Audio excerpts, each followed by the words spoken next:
Hopefully the new tripod is going to hold up.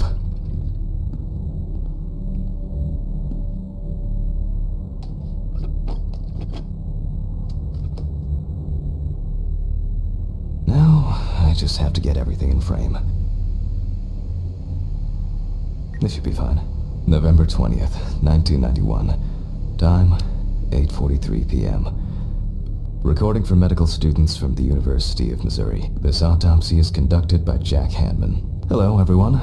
Welcome to the autopsy room. Today, you will have the dubious pleasure of following a full autopsy, step by step. For those of you who have already performed your first autopsy, this will refresh your basic knowledge. In turn, for those whose knowledge is only theoretical, I advise not to watch this after a meal. Let's start. Always wear an apron, mask, and gloves. Goggles are a must when the job is splashy. And in case of sharp accidents, it's worth having disinfectants at hand. It's true that you won't get ptomaine poisoning straight away, but if your liver or kidney aren't doing well, you may end up with diarrhea. In the process of revealing and securing forensic evidence, it is difficult not to interfere with the original condition of the deceased. Written and photographic documentation plays a vital role throughout the entire examination process. The cadaver is placed on its back on the autopsy table. The pathologist stands on the right of the deceased. Make sure that all the necessary tools are always at hand so that you don't have to run around looking for something, like I do all the time. During your research, be patient, inquisitive, but above all, attentive to detail. Many injuries are visible at first glance, but sometimes they can be cover for more interesting stories. And lastly, remember that nothing teaches you self-narration like working with the dead. So get used to that fact soon. Everyone will think you're talking to yourself. Now, onto the police folder. That will contain all sorts. Poor soul. I get cases like this more than any other. My old but trusted centrifuge. Ideal for all the fluid tests I need to perform during an autopsy. Scalpel, scissors, syringe, magnifying glass, knife. I guess I forgot to clean the knife. I wasn't sure it would amount to anything, but the World Wide Web has been a blessing for speeding up my work.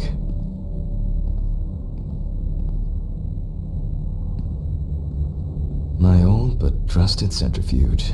Ideal for all the fluid tests. I get cases like this more than any other. I wasn't sure it would amount to anything, but the World Wide Web has been a blessing for speeding up my work. Some of my previous cases, a reminder of more prosperous times.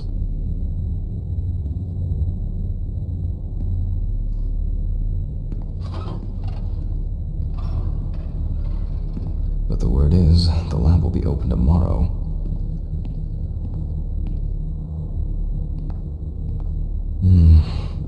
Another kidnapping this month. Archives. Just as lifeless as the corpses they concern. Awful. It would be good to finally repair the coffee machine. Pathology. How to combine the hands of a surgeon, the passion for a good mystery, and an exceptionally strong stomach.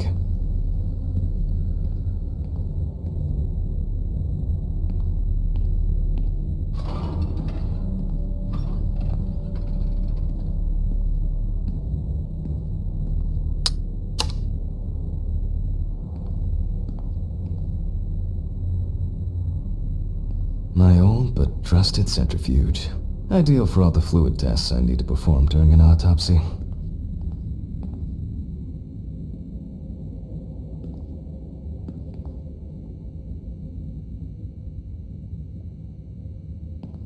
Scalpel, scissors, syringe, magnifying glass, knife. The deceased's name is Tobias Chambers. Locally, the deceased was found on the outskirts of a parking lot at a gas station. The body was noticed by a station employee during the morning. Signs of libation were found around the body. He worked most of his life at the local port. That's it. It's worth remembering the context around the scene of a death. This allows you to better interpret any traces found on the body. I shouldn't start the procedure without gloves. Now it's our turn to take some pictures for our files. If I can just remember where I left the camera. Aha! There you are. I knew it was here somewhere. As I mentioned at the beginning, before we begin the internal examination, we need to document the cadaver and the condition it arrived in. We begin with a full body photo. Try and stick to the top-down rule, but this is not always possible. Let's keep in mind it's all about the legibility, not the perfect frame.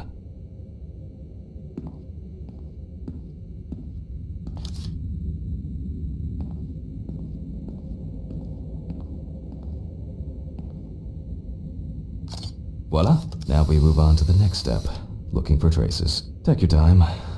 Look at the corpse from different sides, from different angles, up close, and from a distance. You're looking for anything out of the ordinary.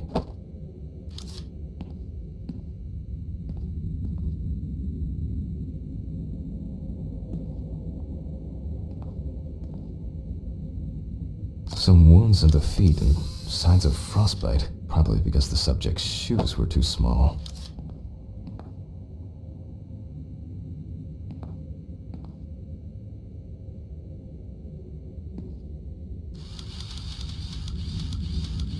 That's something interesting. It will be necessary to check whether this injury was severe enough to cause damage to the brain. Hardened hands, worn out by physical work, and frostbite?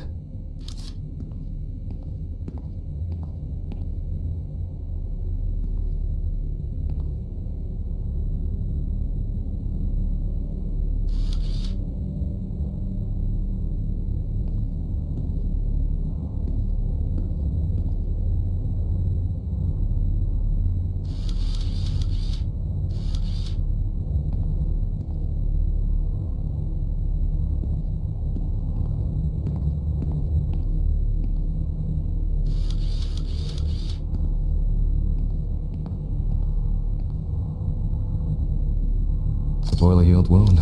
Looks old. I'll take a closer look later. In a moment, we will check which of our initial observations will be worthy of further consideration. But before we get to that, I need to write down some basic data.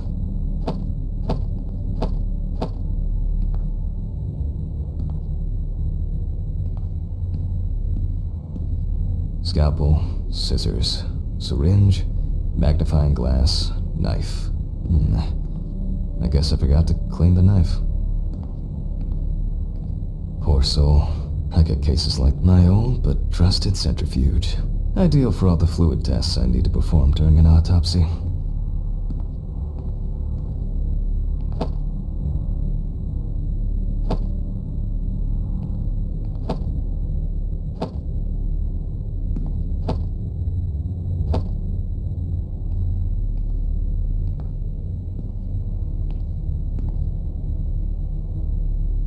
Personal information. The deceased was unclothed. Date. Okay. As you can see, I note everything down on previously prepared forms. Every pathologist must keep a detailed record of every step of the autopsy. This not only allows you to track the procedure, but also collates the results together, upon which you may back up your conclusions. So, enough of the boring prep. Let's begin by taking a closer look at the spots I photographed earlier. For this, you're going to need a magnifying glass.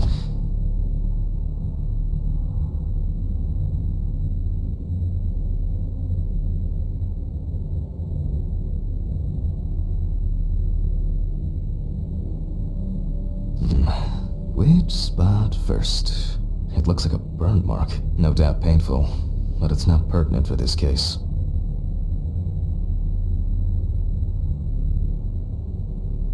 I can confirm the presence of ecchymosis on the deceased man's head.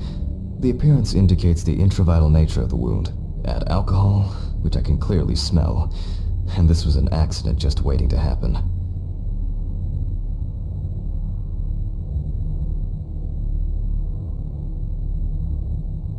Definitely a painful mix of frostbite, abrasions, and blisters. Old Toby had been wearing shoes too small for him for a very long time. That's if he wore any at all. Here we can see frostbite on the fingertips. We can tell by the characteristic skin color. So far, there are a lot of superficial wounds, but only one serious injury to the head. Let's go back to our notes.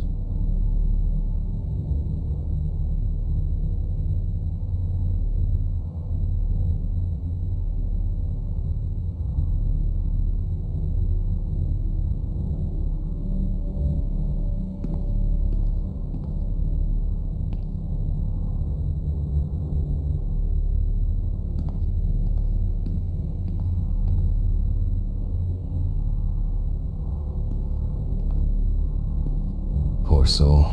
I get cases like this more than any other.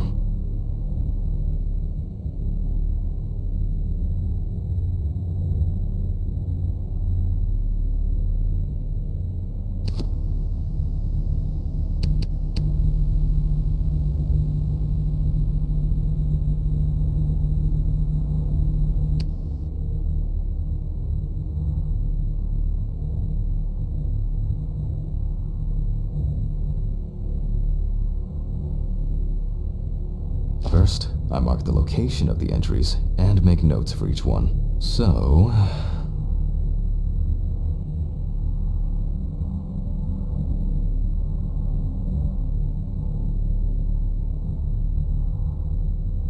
the head wound. Definitely an important clue. This is something we'll investigate first. We're not in frost season yet, but high humidity, wind, and the inability to warm up, even though this type of wound didn't contribute to the deceased's death, we're still required to record it. If Toby's body was cold for a prolonged period, the frostbite could have resulted from the body's defense reaction. The safety of the internal organs is more important than fingers, nose, or ears. As you can see, we don't have much to go on. Let's write down what preliminary causes of death we can think of. Various types of accidents are a common cause of death among the homeless and the elderly. Perhaps considering the conditions in which he slept, his body may have become hypothermic. This is of no interest to us.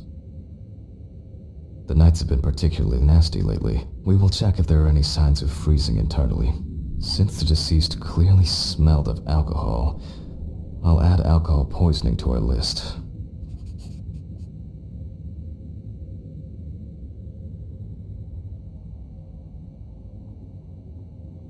We still have one thing left from the basics: rigor mortis.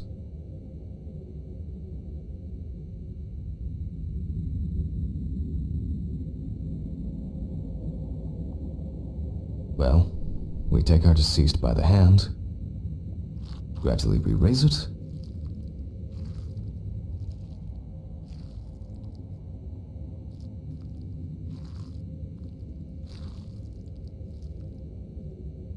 now let it go. As you can see, the hand falls loose. What's the conclusion?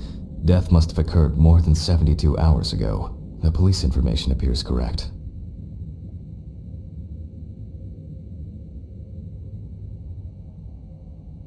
Head trauma seems the most promising, so we'll start there. For this, I need an oscillating saw.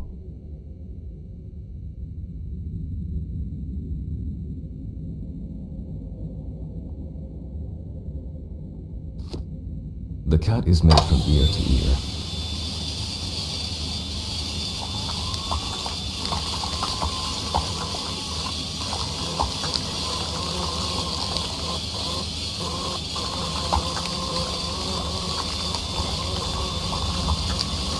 After which, we remove the skin and the top of the skull. After the basic examination, we can see that the brain's cerebral gyri in both hemispheres are symmetric. The brain looks good. Let's take a cross-section. Some pathologists prefer to examine organs without removing them. However, for me, it's much more convenient to examine them on a board, which we'll do now.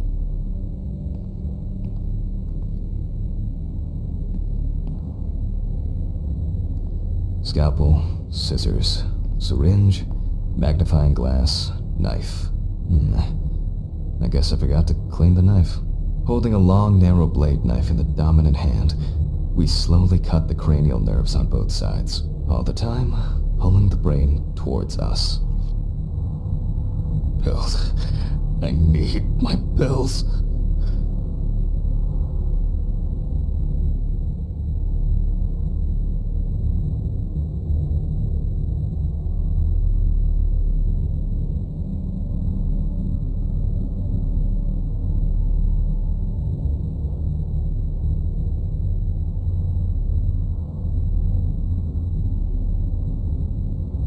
So far, so good. The hematoma seems to have had no effect on the brain.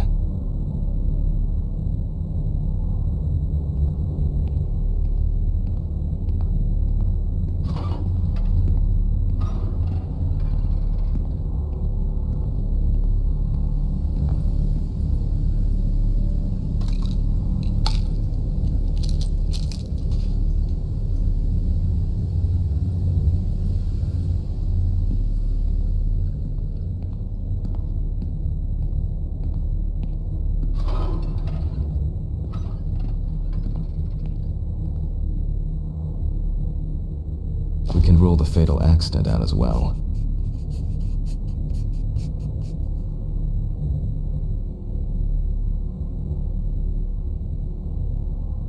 Brain is in good condition, so we have no choice but to proceed to the internal examination of the other organs. I grab a scalpel from my kit. The incision should be in the shape of a letter Y. We use a deep cut to reach all the way to the ribs and to penetrate the abdominal wall. Alright, now we peel back and separate the skin.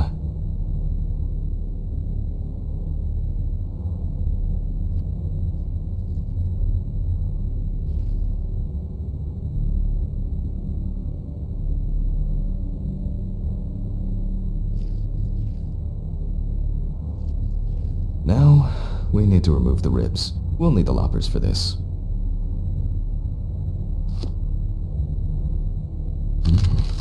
Quite a satisfying crunch, for some anyway. After removing the cartilage tissue, we instantly notice two things. Firstly, we can see widespread black, and despite the tragic condition of the lungs, they are not the cause of death. Alice smoked too. It didn't kill her, but... what was I talking about? Lungs. Yes. Advanced inflammation.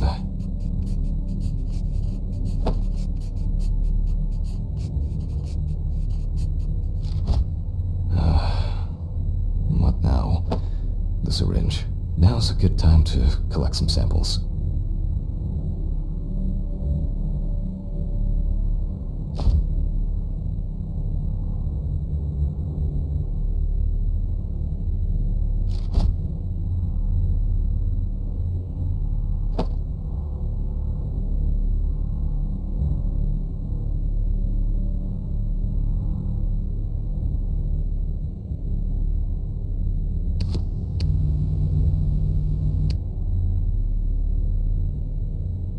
Specifically 3. From the eye, the heart, and the bladder. I'm interested to see the vitreous humor analysis is very useful in indicating long-term alcohol abuse.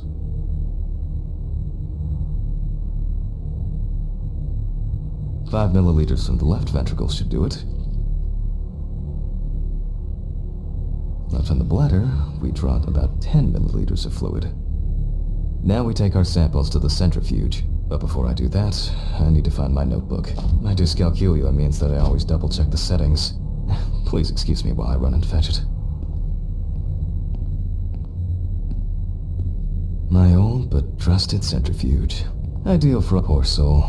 I get cases like this more than any other.